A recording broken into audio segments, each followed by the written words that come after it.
वालेकुम students. Next method जो आज हम स्टडी करेंगे वो है प्रॉब्लम मेथड।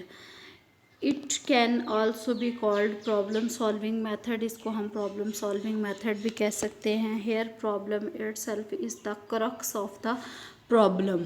मतलब कि आप मसला ये है इसमें कि आपके पास प्रॉब्लम मेन प्रॉब्लम है क्या। It presupposes the existence of a problem in the teaching learning situation कि क्या प्रॉब्लम एग्जिस्ट कर रही है, इसको हमें पहले से सपोज करना पड़ता है। Problem is a sort of obstruction और difficulty which has to be overcomed to reach the goal. Problem है क्या, ये बेसिकली एक डिफ़िकल्टी बेस्ड होती है। आपकी जो रुकावटें होती हैं किसी भी चीज़ को सॉल्व होने जो सॉल्व नहीं होने देती हैं उनको अंडरस्टैंड करना होता है। क्यों अंडरस्टैंड करना होता है? ताकि आप उन प्रॉब्लम्स को जो है वो अच्छे तरीके से ओवरकम कर सकें और अपने गोल की तरफ मूव कर सकें। According to Yoakam and Simpson, a problem occurs in a situation in which a felt difficulty to act is realized. मतलब प्रॉब्लम कब होती है? जब आप किसी काम पे वर्क नहीं कर सकते तो तब प्रॉब्लम राइज होती है। Clearly present and recognized by the thinker, it may be purely mental difficulty और it may be physical and involve the manipulation of data.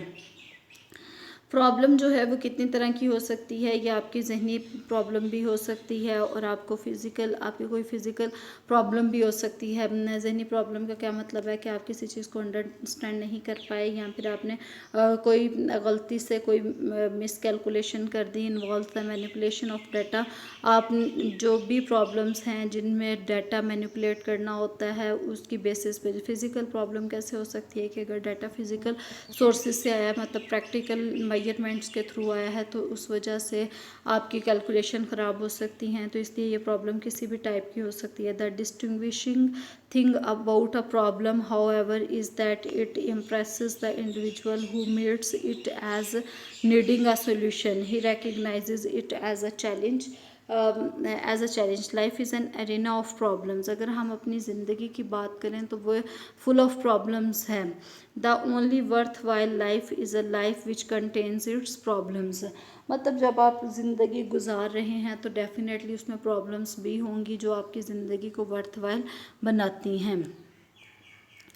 इसी तरीके से a human child has to meet and solve problems as the grows problems which present themselves in his physical surroundings, his intellectual associations and in his social context। मतलब जैसे जैसे एक इंसान बड़ा होता है, क्योंकि उसके डिफरेंट टाइप्स के रिलेशंस होते हैं लोगों के साथ।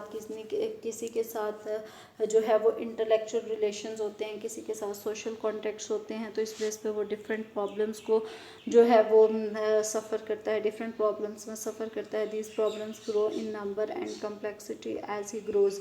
मतलब इंसान जैसे जैसे बड़ा होता जाता है उसकी प्रॉब्लम्स की नेचर जो है वो चेंज होती जाती है और वो मज़ीद सवियर की तरफ मूव करती हैं। His success in life is in large measure determined by the individual's capacity and competence in to solve them. Problem exists for him at every step. His growth, development, living lies in their solution. मतलब उसकी growth development तभी possible है जब जो उसको problems, जिस तरह की प्रॉब्लम्स को वो फेस कर रहा है उनके सॉल्यूशंस को भी वो क्या करे, अंडरस्टैंड, उनके सॉल्यूशंस को फाइंड आउट करने की कोशिश करें। In school, the child is to be trained in the art and craft of problem solving। मतलब स्कूल लेवल पे ही बच्चों को छोटी छोटी एक्टिविटीज़ के थ्रू ट्रेनिंग देनी चाहिए कि वो किस तरीके से प्रॉब्लम्स को सॉल्व कर सकते हैं। The problem method aims at presenting the knowledge to be learned in the form of a problem. Problem method क्या करता है कि आपने जो कुछ भी सीखा होता है, आपको एक प्रॉब्लम, एक पजल दे दी जाती है और कहा जाता है कि इसको यूज़ करते हुए आपने इसको सॉल्व करना है। It begins with a problematic situation, it means इसमें आपको प्रॉब्लम दी जाती है जिसको सॉल्व करते हुए आप लर्न करते हैं, तो ये एक प्रॉब्लमेटिक सिचुएशन से स्टार्ट करता है। ये method consist of continuous meaningful well integrated activity, और उसके बाद एक एक्टिविटी बेस्ड होता है जिसमें मीनिंगफुल और मुसलसल आप उस पर वर्किंग करते हैं, एक्टिविटी परफॉर्म करते हैं, फिर उसका सोल्यूशन फाइंड आउट करने की कोशिश करते हैं। The problems are set to the students in a natural way, मतलब प्रॉब्लम्स जो हैं वो स्टूडेंट्स को नेचुरल वे में असाइन की जाती हैं। And it is ensured that the students are genuinely interested to solve them, और इस बात की यकीन दहानी करवाई जाती है कि बच्चे जो है उसको इंटरेस्टिंगली सॉल्व करें। Mathematics is a subject of problems, it's teaching and learning demands solving of the innumerable problems, efficiency and ability is solving problems. मतलब ये जो प्रोसीजर है ये मैथ के साथ किस तरीके से लिंक कर रहा है, क्योंकि मैथ का काम ही मसाइल को हल करना है, आपके प्रॉब्लम्स को सॉल्व करना है in a number of ways with a number of methods. तो इससे मैथमेटिक्स जो है वो ऑटोमेटिकली आपकी ग्रो करती है। प्रोसीजर क्या है इसमें?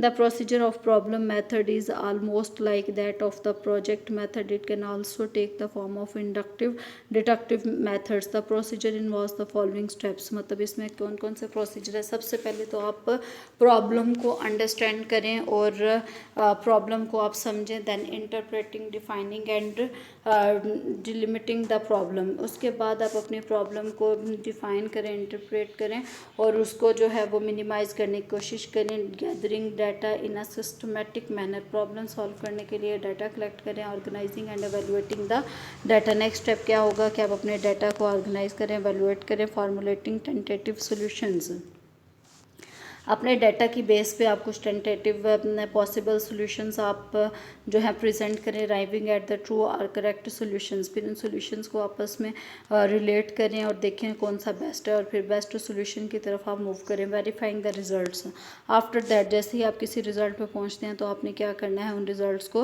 वेरीफाई करना है। इसके मेरिट्स की बात करें तो problem solving in schools prepares the pupils to solve the problems of life. It approximates to life facing, and problem solving is the true nature of life itself.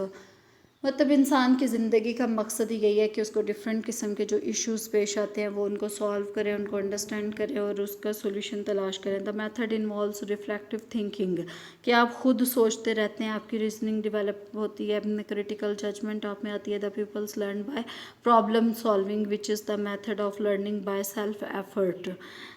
Fourth number पे है develops qualities of initiative and self dependence in the students, मतलब students में initiative लेने, काम को start करने की abilities develop करता है। उसके साथ साथ उनमें अपने आप पे रिलाई करना सिखाता है और ताकि वो किसी भी प्रॉब्लमेटिक सिचुएशन को अच्छे तरीके से फेस कर सके। It is a stimulating method, the problem is a challenge once it is properly recognized. It acts as a great motivating force, मतलब जब आप प्रॉब्लम को अच्छे तरीके से रिलाई कर जाते हैं, रियलाइज़ कर जाते हैं, तो यही आपको जो है वो उसकी करेक्शन की जो है वो के लिए मोटिवेट करता है। आपको आप में एक फोर्स डेवलप होती है जिसकी वजह से आप उसके सोल्यूशन को ढूंढने की कोशिश करते हैं। It is specially suitable for mathematics which is a subject of problems. Mathematics जिसको हम सब्जेक्ट ऑफ प्रॉब्लम्स कहते हैं, जिसमें हमें डिफरेंट टाइप्स के सोल्यूशंस जो हैं वो डेवलप करना पड़ते हैं, तो ये बहुत सूटेबल है। In it there is a strong motivation, tension and mental activity which are the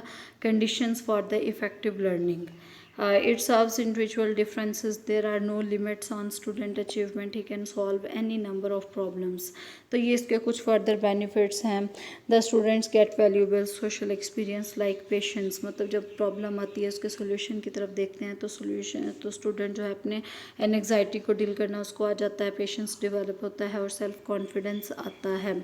next है इसकी लिमिटेशंस की बात करें तो लिमिटेशंस में है its limitations are largely due to its ineffective use, मतलब इसका इतना ज़्यादा यूज़ नहीं होता। हमें डेली लाइफ में ऐसा नहीं होता कि पहले आपको प्रॉब्लम का पता हो, बाजू का स्पॉन्टेनियस सिचुएशंस होती हैं उसी टाइम पे आपको जो है वो हैंडल करना पड़ता है। There are otherwise no limitations inherent in it if the teacher is not able to think reflectively, मतलब अगर टीचर जो है वो क्रैमिंग को प्रमोट करता है तो तब ये बहुत ज़्यादा बेनिफिशियल नहीं होगा। It is difficult to organise the contents according to the requirements of this method. It is difficult to frame really good problems and introduce them at every step. Third है it is a time consuming method. The progress of the students is bound to be slow, मतलब इसमें बहुत ज़्यादा time जो है वो consume हो सकता है जिसकी वजह से बच्चों की प्रोग्रेस कम हो सकती है। All the topics and subject areas can not be covered by this